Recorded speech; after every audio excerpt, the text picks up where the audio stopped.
Salut Johan. Hello Antoine, merci pour cette interview. Donc, tu es cofondateur de l'agence Rocket 3. Est-ce que tu peux nous expliquer un petit peu ce que c'est que Rocket 3? Yes, bien sûr. Du coup, nous, Rocket 3, on est une agence marketing spécialisée sur le Web 3 et on fait deux grosses activités, ce qui est stratégie go-to-market et création et croissance de communauté pour du coup principalement des startups qui utilisent le Web.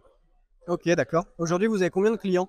On a environ une vingtaine de clients et ça représente à peu près 10 clients mensuels qu'on va accompagner au maximum au minimum sur plusieurs mois, pardon. Et donc, dans une idée de créer une croissance assez pérenne et long terme. Ok. Vous avez des domaines dans lesquels vous êtes particulièrement doué?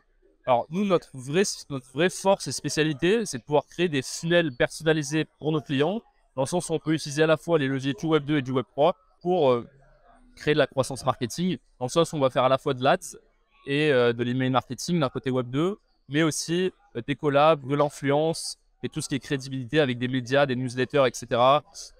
Pour les startups. Ok. Il y a des projets particulièrement notables dont tu peux nous parler?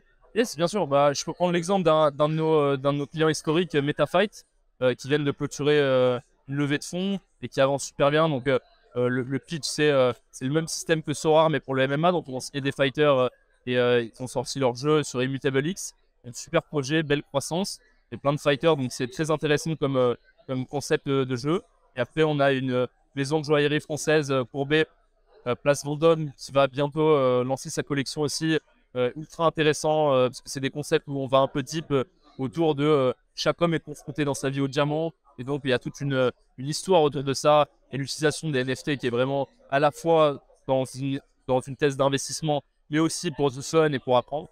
Il y a plein d'autres exemples, mais le dernier, pour aller un peu sur un autre sujet, c'est Libertify, qui est une crypto seatbelt, qui est une app où en gros ça bat dans 90% des cas le buy and hold. C'est pour les investisseurs traditionnels, pas les traders. Et donc, c'est une manière de suivre une thèse d'investissement qui, dans la majorité des cas, te fera gagner et te dilue le risque aussi. Ok, super. C'est quoi les projets pour 2023?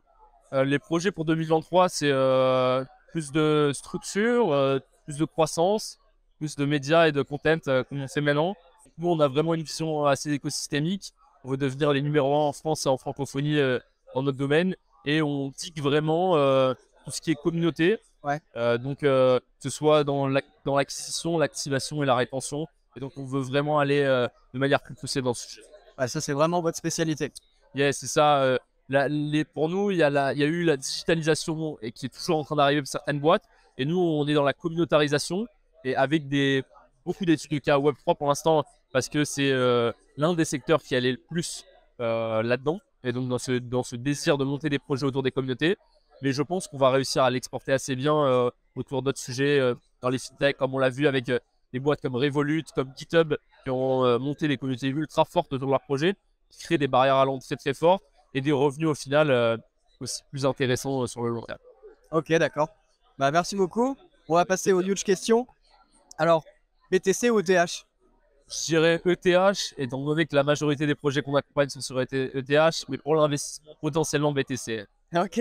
CryptoPunks ou Bored Apes? CryptoPunk, parce que je suis un OG et parce que je préfère la vibe des CryptoPunk plus simple et plus, on va dire, sur la partie tech que sur la partie bullshit des NFT. Ok, ça marche.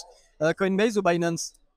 Binance, je pense qu'on sait pourquoi, tout simplement. Ok, d'accord. Proof of stake ou proof of work? Proof of Stake, parce que je suis un carnivore. SBF ou Doquan? SBF, parce que mine de rien, qui a quand même réussi à bâtir quelque chose de beau, qui a malheureusement pas duré, mais dans lequel on a cru, quoi, dans le rêve de ce que la blockchain peut offrir. Yeah. Thé ou café? Théine, plus long terme que caféine. Que la caféine. Web 3 ou Web 5? Web 3, Web 3. Sandbox ou Decentraland? j'ai envie de dire Sandbox parce que je suis sponsorisé par. Non, je plaisante. En vrai, je dirais Sandbox parce qu'ils sont plus actifs dans l'écosystème. Ils se sont montrés aussi un peu de quoi ils étaient capables, malgré que je préfère les designs de Decentraland fixe. Ok. SVB ou Crédit Suisse? SVB parce que Silicon Valley, c'est dans mon imaginaire de l'entrepreneuriat. Yes. Et enfin, NFT ou crypto? Ah, ça, c'est une question compliquée. En soi, moi, je suis un gros believer des deux, mais je dirais NFT pour du mass market et crypto pour mon portfolio. Ok. Merci beaucoup. Merci à toi et au plaisir. Yes, merci.